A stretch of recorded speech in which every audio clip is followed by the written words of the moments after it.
वज़ीर-ए-आज़म नरेंद्र मोदी आज मध्य प्रदेश के स्वामित्व योजना के मुस्तफिदीन से वीडियो कॉन्फ्रेंसिंग के जरिए करेंगे बातचीत। 1,71,000 मुस्तफिदीन को ई प्रॉपर्टी कार्ड करेंगे तकसीम।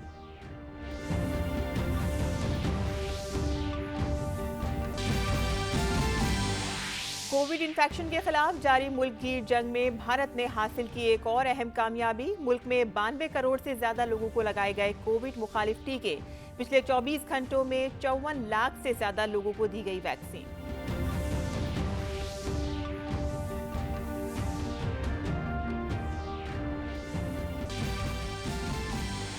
नेशनल हेल्थ अथॉरिटी ने अपने आयुष्मान भारत प्रधानमंत्री जन आरोग्य योजना तिब्बी फवाइद पैकेज 2.2 में की तरमीम। तकरीबन 400 प्रोसीजर्स की शरहों में की गई तरमीम।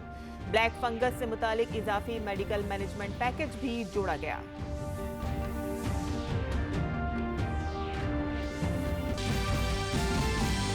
सड़क ट्रांसपोर्ट और कौमी शाहराहों के मरकजी वजारत ने व्हीकल स्क्रैपिंग पॉलिसी के तहत हौसला अफजाई और हौसला शिकने की फहरिस्त की जारी।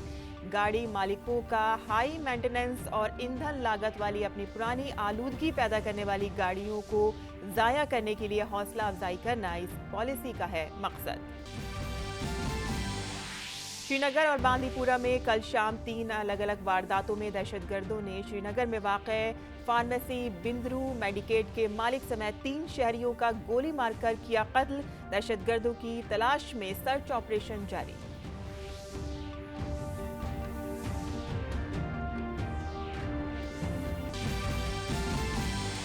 सदर जमहूरिया रामनाथ कोविंद आज से सैरोजा कर्नाटक के दौरे पर। जुमेरात को चामराजनगर में वाक़े चामराजनगर मेडिकल साइंस इंस्टीट्यूट के नौ तामीर शुदा तालीमी अस्पताल का करेंगे इफ्तिताह। 8 अक्टूबर को श्रृंगेरी में दक्षिणा मीनाश्री शारदा पीठम और शंकर अद्वैत रिसर्च सेंटर का करेंगे दौरा।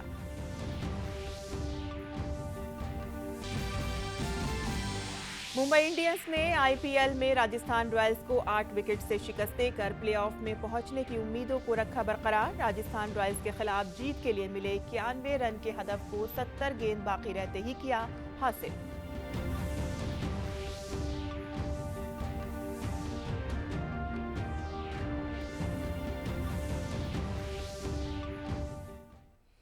आदाब नाज़रीन, खबरनामे में आपका इस्तकबाल है। मैं हूं साइमा खान। अब खबरें तफसील से। वज़ीर-ए-आज़म नरेंद्र मोदी आज दिन में 12:30 बजे मध्य प्रदेश में स्वामित्व स्कीम के मुस्तफिदीन से वीडियो कॉन्फ्रेंसिंग के जरिए बातचीत करेंगे। वज़ीर-ए-आज़म इस मौके पर स्कीम के तहत 1,71,000 मुस्तफिदीन में ई प्रॉपर्टी कार्ड भी तकसीम करेंगे। तकरीब के दौरान मध्य प्रदेश के वज़ीर आला भी मौजूद रहेंगे। स्वामित्व वजारत पंचायती राज की एक मरकजी शोबे की स्कीम है जिसका मकसद दही आबादी पर मुश्तमिल इलाकों के मकीनों को जायदाद के हुकूक फराहम करना है। ये स्कीम दही इलाकों में रहने वाले लोगों को शहरी इलाकों में रहने वाले लोगों की तरह कर्जों और दीगर माली फवाइद के लिए जायदाद को माली असासे के तौर पर इस्तेमाल करने की राह हमवार करेगी। इसका मकसद जदीद सर्वे करने वाले ड्रोन टेक्नोलॉजी के जरिए दही इलाकों की ज़मीनों की हदबंदी करना है। इस स्कीम ने मुल्क में ड्रोन मैन्युफैक्चरिंग के माहौलियाती निज़ाम को भी फ़रोग़ दिया है।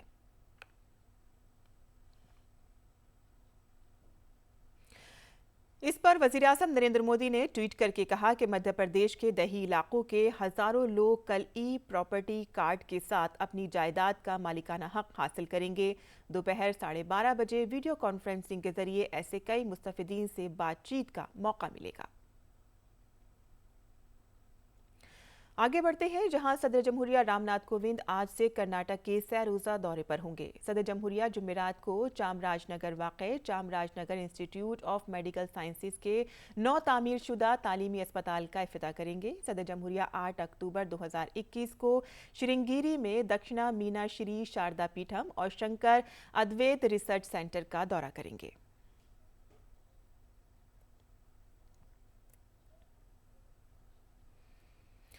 आयुष्मान भारत प्रधानमंत्री जन आरोग्य योजना को नाफिज करने के लिए supreme body national health authority ने मंसूबे के तहत तिब्बी फवाइद पैकेज मास्टर में तरमीम की है। तिब्बी फवाइद पैकेज के तरमीमी एडिशन में प्रधानमंत्री जन आरोग्य योजना के तहत कुछ हेल्थ पैकेजों की शरहों को 20% से बढ़ाकर 400% कर दिया गया है।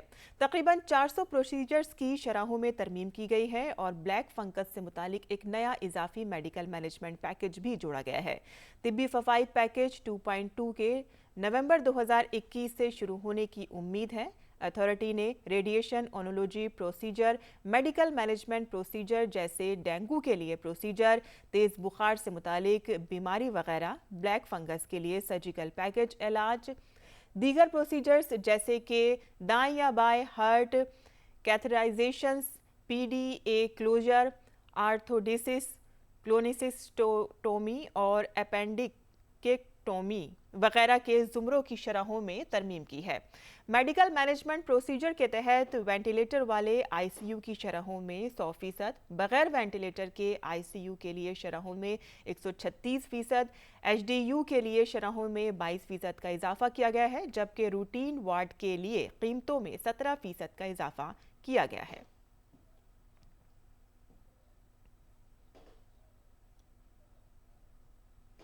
और फिलहाल आयुष्मान भारत प्रधानमंत्री जन आरोग्य योजना में 1689 प्रोसीजर्स हैं, जिनमें से 1080 सर्जिकल, 588 मेडिकल और एक गैर मुतय्यन पैकेज है। वज़ीर-ए-आज़म नरेंद्र मोदी के नजरिए के तहत आयुष्मान भारत पीएम जन आरोग्य योजना का मकसद आलमगीर तिब कवरेज के हदफ को हासिल करना है और दूर दराज के इलाकों में रहने वाले शहरियों को मुफ्त और सस्ती तिब्बी खिदमात मुहैया कराना है।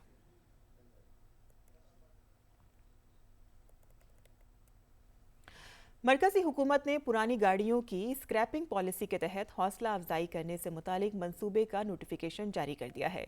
सड़क ट्रांसपोर्ट और कौमी शाहराहों की वजारत के मुताबिक गाड़ियों की स्क्रैपिंग पॉलिसी में गाड़ी मालिकों को पुरानी, ज्यादा ईंधन खर्च करने वाली और आलूदगी में इजाफा करने वाली गाड़ियों को ज़ाया करने के लिए हौसला अफजाई की जाएगी। जो अफराद अपनी पुरानी गाड़ियों की फिटनेस करा के इसे सड़कों पर उतारने की कोशिश करेंगे, उन्हें हौसला शिकनी से मुतालिक मंसूबे के तहत गाड़ी के रजिस्ट्रेशन वगैरह के लिए ज्यादा फीस अदा करनी होगी। नई पॉलिसी आइंदा बरस 1 अप्रैल से नाफिज हो जाएगी।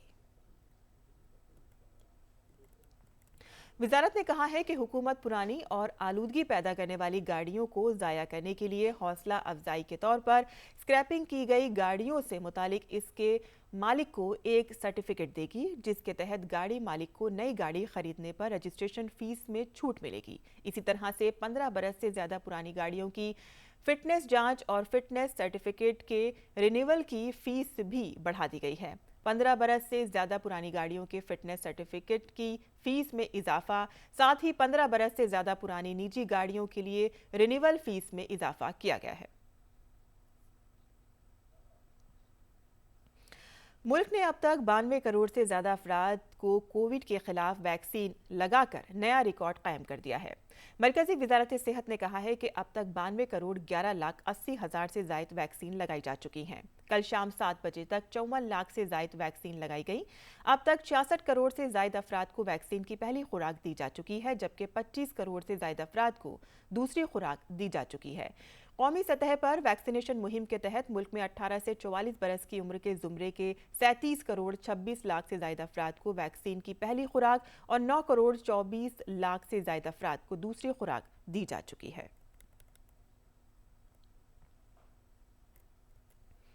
मरकजी वज़ीर सेहत मनसुख मंडाविया ने यूनिसेफ की वर्ल्ड चिल्ड्रन रिपोर्ट जारी की है। वज़ीर सेहत ने कहा कि हमारी विरासत में दिमागी सेहत का हल बताया गया है। वज़ीर सेहत ने मुश्तरका कुनबे की अहमियत पर बात करते हुए कहा कि मुश्तरका कुनबा कशीदगी को कम करने में अहम किरदार अदा करता है। दुनिया भर में 7 में से 1 बच्चा यानी कि 40% बच्चे दिमागी सेहत से मुतासिर हैं। मनसुख मंडाविया ने अपने तजर्बात मुश्तरक करते हुए कहा कि जब लॉकडाउन के बाद दूसरी लहर आई तब दवा और ऑक्सीजन का मसला था। हर तरफ से इन चीज़ों का मुतालबा हो रहा था। ये सब सुनकर मुझे भी जहनी दबाव होता था। कशीदगी और मुल्क में कोरोना की संकीर्ण सूरत हाल को देखते हुए उस वक्त मैंने भी रास्ता निकाला और रोज़ सुबह साइकिलिंग और योग करता था। इससे आराम मिलता था।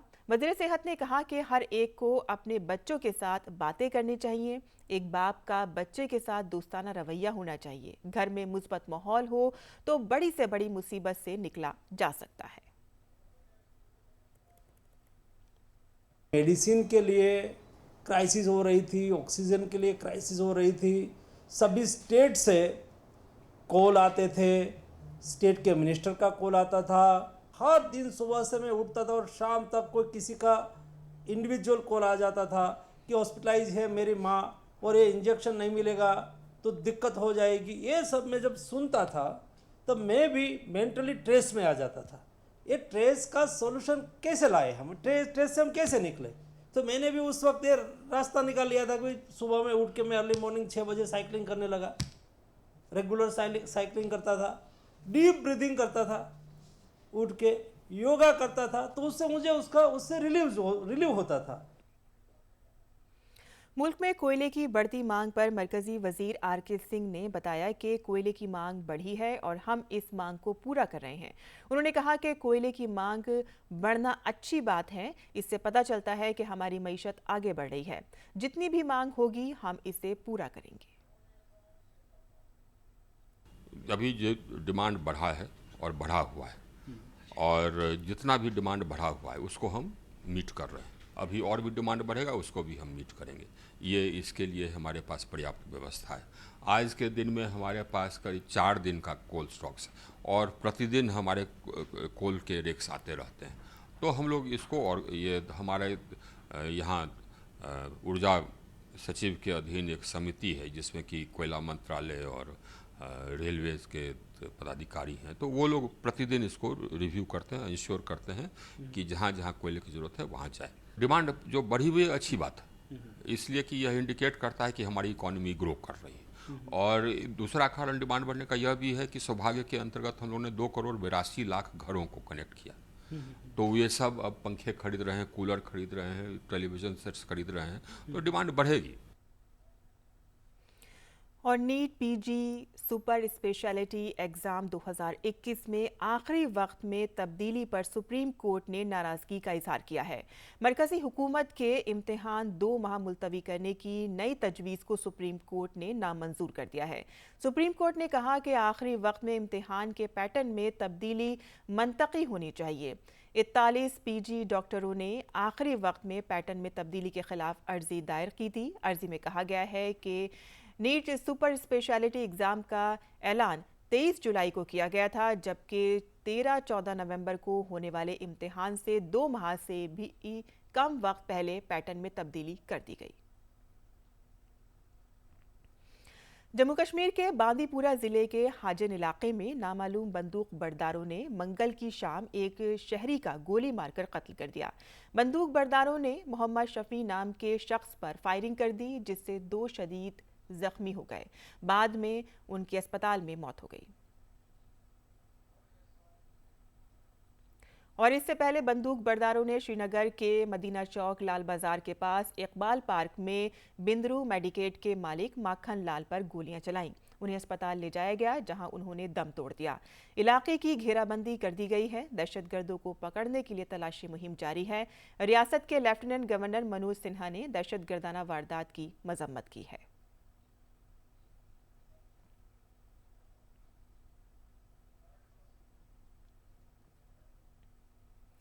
फिजाइया के 89वें यौम तासीस से कबल फिजाइया सरबरा एयर चीफ मार्शल विवेक राम चौधरी ने प्रेस कॉन्फ्रेंस से खिताब करते हुए मुल्क की खिदमत के तई अपना अज़्म जाहिर किया।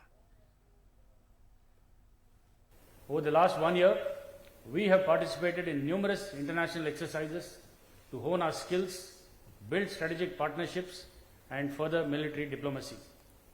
We hosted the French Air Force during exercise Desert Night in January this year, and carried out operational engagements with the US carrier strike groups in March and in June. We participated for the first time in exercise Desert Flag in UAE, and we performed exceedingly well there. The Air Force is scheduled to participate in exercise Blue Flag in Israel and an HOP exercise in Egypt later this month. That the Indian Air Force is grateful for the nation's trust, confidence and support. And I would like to assure you that we are prepared and ready to protect the nation's sovereignty and interests always and every time. और air chief Vivek Ram Chaudhari ने कहा कि Covid की दूसरी लहर के दौरान फिजाइया ने तिब्बी सामान मुहैया कराने के लिए अपने दमखम का शानदार मुजाहिरा किया। During the second wave of the COVID pandemic, the transport fleet has flown medical supplies and oxygen to and from 18 countries, flying about 1100 hours in the process. In addition, they flew about 2,600 hours within India for COVID response. It is interesting to note that the entire COVID effort amounted to an astounding 27 lakh kilometers flown by the transport fleet. Air chief Vivek Ram Chaudhari ने कहा कि मशरक़ी लद्दाख में चीन की फिजाइया की मौजूदगी का कोई असर नहीं पड़ेगा। राफेल जैसे तैयारों से भारत की ताकत में इजाफा हुआ है। LAC पे सिचुएशन आपको पता है कि फिलहाल अभी भी चाइनीज एयरफोर्स PLAF की डिप्लॉयमेंट्स अभी भी है 3 एयरबेसेस में अक्रॉस ईस्टर्न लद्दाख। डिसएंगेजमेंट के बारे में बातचीत हो रही है। इंफ्रास्ट्रक्चर डेवलपमेंट काफ़ी हद तक बढ़ी हुई है चीन की तरफ से, but this is not going to affect the air operations per se. हमारी तरफ से हमारी पूरी तैयारी है। उनकी deployment due to the infrastructure development शायद उनकी थोड़ी सी फॉरवर्ड डिप्लॉयमेंट तेज हो सकती है, बट एयरफोर्स की तरफ से it will not make much of a difference. आलमी सेहत तंजीम भारत बायोटेक की कोवैक्सीन के हंगामी इस्तेमाल की फहरिस्त पर हतमी फैसला अगले हफ्ते तक ले लेगी। भारत की पहली देसी कोविड-19 वैक्सीन कोवैक्सीन ने तीसरे मरहले में 77.8% असर दिखाया है। भारत बायोटेक के नुमाइंदों ने इस सिलसिले में मंगल को जिनेवा में WHO के strategic advisory group of experts के सामने एक प्रेजेंटेशन दी। वैक्सीन बनाने वाली कंपनी ने WHO को बताया कि वैक्सीन को 14 ममालिक में मंजूरी मिल चुकी है और बैरून ममालिक 7 करोड़ खुराकें दी जा चुकी हैं।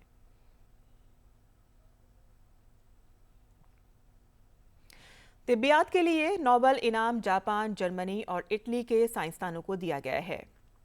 सुकुरो मनाबे और क्लाउस हैसलमैन को कुर्राए अर्ज की आबो हवा को एक मॉडल के तौर पर पेश करने, इसमें आने वाली तब्दीलियों की पैमाइश बताने और आलमी तमाज़त की काबिले इन्हिसार पेश गोई के शोबे में उनके काम के सिले में ये इनाम उनको दिया गया है।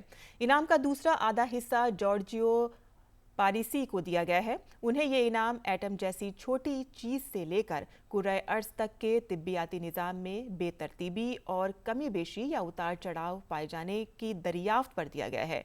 इन साइंसदानों के नामों का ऐलान कल साइंसी उलूम की शाहीन स्वीडन अकेडमी के सेक्रेटरी जनरल ने किया। इस बावकार इनाम के तहत एक सोने का तमगा और 1 करोड़ स्वीडिश क्रोनोर दिए जाएंगे। आगे बढ़ते हैं और खेल की खबरों की बात करते हैं, जहां इंडियन प्रीमियर लीग में दिफाई चैंपियन मुंबई इंडियंस ने राजस्थान रॉयल्स को 8 विकेट से शिकस्त दे दी।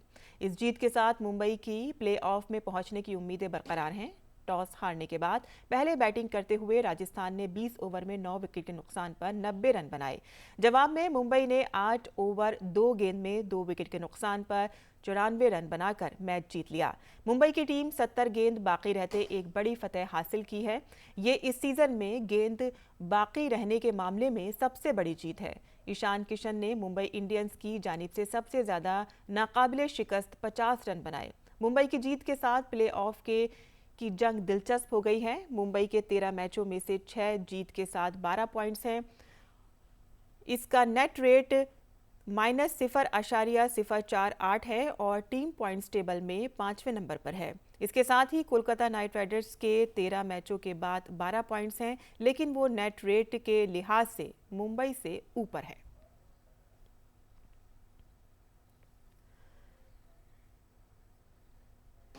वहीं IPL में आज रॉयल चैलेंजर्स बेंगलुरु का मुकाबला सनराइजर्स हैदराबाद से होगा। बेंगलुरु की टीम पहले ही प्लेऑफ में जगह बना चुकी है। इसके साथ ही हैदराबाद पहले ही प्लेऑफ की दौड़ से बाहर है। अगरचे इस मैच के नताइज से ज्यादा फर्क नहीं पड़ेगा, लेकिन विराट कोहली की टीम हैदराबाद को हराकर टॉप 2 में जगह बनाने की कोशिश करेगी। आरसीबी इस वक्त 12 मैचों में 16 पॉइंट्स के साथ तीसरे नंबर पर है। वहीं दिल्ली कैपिटल्स 20 पॉइंट्स के साथ सरफहरिस्त है और चेन्नई सुपर किंग्स 18 पॉइंट्स के साथ दूसरे नंबर पर है। दूसरे मरहले के आगाज में कोलकाता नाइट राइडर्स और चेन्नई से हारने के बाद आरसीबी ने अच्छी वापसी की और लगातार 3 मैच जीतकर प्लेऑफ में जगह बनाई। भारतीय हॉकी टीम ने अगले साल बर्मिंघम में मुनक़िद होने वाले दौलत मुश्तरका खेलों से नाम वापस ले लिया है। कोरोना इन्फेक्शन से जुड़ी तशवीश और बरतानिया की क्वारंटीन पॉलिसी की वजह से भारतीय मर्द और ख़वातीन की हॉकी टीमों ने ये फैसला किया है। हॉकी इंडियन की तरफ से जारी बयान में कहा गया है कि यूरोप में इंग्लैंड कोरोना से सबसे ज़्यादा मुतासिर मुल्क है। ऐसे में अगले साल वहां कॉमनवेल्थ गेम्स में हिस्सा लेना सही नहीं होगा। हॉकी इंडिया ने कहा कि भारत की तवज्जो एशियन गेम्स पर है। एशियन गेम्स और दौलत मुश्तरका खेलों के दरमियान सिर्फ 32 दिन का वक्फा है।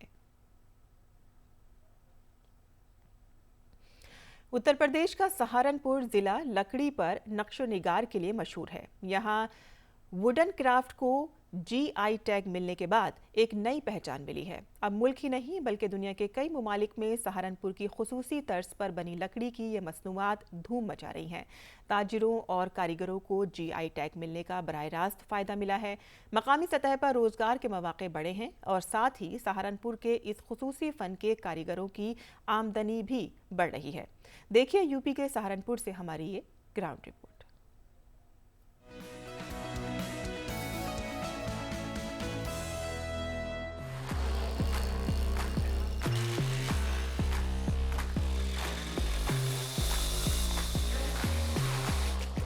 उत्तर प्रदेश का सहारनपुर अपनी खुसूसी तर्ज के फन से दुनिया भर में मशहूर है। यहाँ की वुडन सनत दुनिया के नक्शे पर दस्तकारी के फन के लिए अहम मुकाम रखती है, जो कॉटेज इंडस्ट्री पर मबनी इंडस्ट्री है। लाखों कारीगरों के जरिए लकड़ी पर की गई नक्काशी के जरिए भारत दुनिया भर में करोड़ों रुपए का सालाना कारोबार करता है। इससे जुड़े हुए बरामदकारों का कहना है कि यहाँ की मसनूआत आलमी सतह के मयारात के मुताबिक हैं और इन मसनूआत को जीआई टैग मिलने से मुल्क और दुनिया में एक नई पहचान मिली है। जीआई होने से ये है कि वर्ल्ड ओवर कहीं पर भी वुडन हैंडीक्राफ्ट की बात होगी, अगर कोई सर्च करेगा तो वो सहारनपुर का उसमें नाम आएगा। ये हमारी एक ट्रेडिशनल आर्ट है, ट्रेडिशनल बिजनेस है। सहारनपुर का काम ज्योग्राफिकल इंडिकेशन होने के बाद लगभग 2 गुना हो गया है, तो ये बड़ी इंपॉर्टेंट बात है कि हैंडीक्राफ्ट जो है सहारनपुर का विश्व विख्यात है। और आज सहारनपुर के अंदर 1.5 लाख लोग डायरेक्ट और इनडायरेक्ट हैंडीक्राफ्ट के काम में जुड़े हुए हैं। वहीं सार्फिन का कहना है कि ये मसनूआत काफ़ी सस्ती और मकबूल हैं। हैंडीक्राफ्ट का काफ़ी नाम सुना है, तो अभी हम मार्केट एक्सप्लोर कर रहे हैं। हम इनके यहाँ पर आए हैं तो बहुत डिफरेंट वैरायटी है। ऐसे लग रहा है कि कारीगरी ने मतलब एक एक हाथ का बनाया हुआ काम है। रेंज अच्छी है यहाँ की, प्रोडक्ट के अकॉर्डिंग प्राइस ठीक है यहाँ का।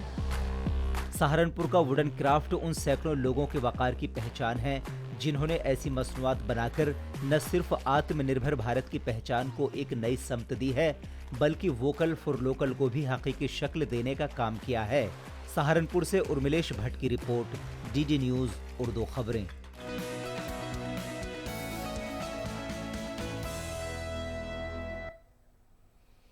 और अब पेश है दिल्ली से शाये उर्दू अखबारात का एक मुख्तसर जायजा।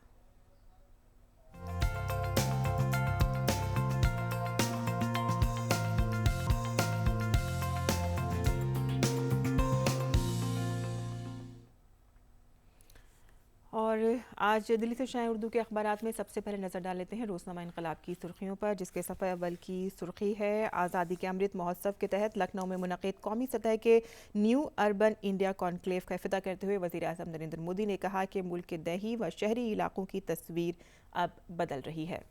दूसरी खबर पर नज़र डालते हैं, जहां हिंदुस्तान ने पाकिस्तान पर कसीर जहती फोरम के तक़द्दुस को पामाल करते हुए झूठा प्रोपेगेंडा करने की कोशिश और नफरत और तशद्दुद भड़काने के लिए अक़वाम मुत्तहिदा के स्टेजों का गलत इस्तेमाल करने पर सख्त हदफ ये तनकीद बनाया है। और उन्होंने कहा है कि अब वक्त आ गया है कि पाकिस्तान को जवाबदेह ठहराया जाए। ये थी रोज़नामा इनकलाब की सुर्खियाँ। इसके बाद अब नज़र डाल लेते हैं रोज़नामा राष्ट्रीय सहारा की सुर्खियों पर, जिसके सफ़े अव्वल की सुर्खी है मार्क जुकरबर्ग को $7 अरब का नुकसान हुआ है। इंतज़ामिया ने फेसबुक और व्हाट्सएप यूज़र्स को हुई परेशानी के लिए माजरत का भी इजहार किया है। इसके अलावा जो दूसरी सुर्खी इसमें शाया हुई है वो आगे बढ़ते हैं, जहां मरकज़ी वज़ीर दाखिला अमित शाह जम्मू कश्मीर के दोनों इलाकों का दौरा करेंगे और ये दौरा जो है वो 70 मरकज़ी वुज़रा भी करेंगे और अमित शाह भी जा सकते हैं। 9 हफ्तों में मिशन को कामयाब बनाने की वज़ीर आज़म ने उनको जिम्मेदारी दी है। वाज़ेह रहे कि वहाँ पर तरक्याती कामों का जायज़ा लेने के लिए ये तमाम लोग वहाँ पर पहुँचेंगे। इसके अलावा जो ख़बर इसमें शाया हुई है बैनुल-अक़वामी सफ़े से हमने ली है। यहाँ पर एक रिपोर्ट इसमें शाया हुई है। फ्रांस के कैथोलिक चर्च में बच्चों के साथ जिनसी ज़्यादती के वाक़यात की तहक़ीक़ात के लिए क़ायम की गई इंक्वायरी कमीशन ने अपनी रिपोर्ट में इंकशाफ किया है कि वहाँ तकरीबन 2,16,000 बच्चे पादरियों के जिनसी इस्तेसाल का शिकार हुए हैं। इसके अलावा जो सुर्खी इसमें शाया हुई है वो अफ़गानिस्तान के हवाले से है, जहाँ तालिबान के क्रैकडाउन का खौफ 100 से ज़ायद मौसीक़ीकार अफ़गानिस्तान से मुंतकिल हो गए हैं। तो ये थी अखबारात की सुर्खियाँ जो हमने आपके लिए चुनी थी और इसी के साथ ही हमारा खबरनामा यहीं ख़त्म पज़ीर होता है। हमारी पूरी टीम को दें इजाज़त।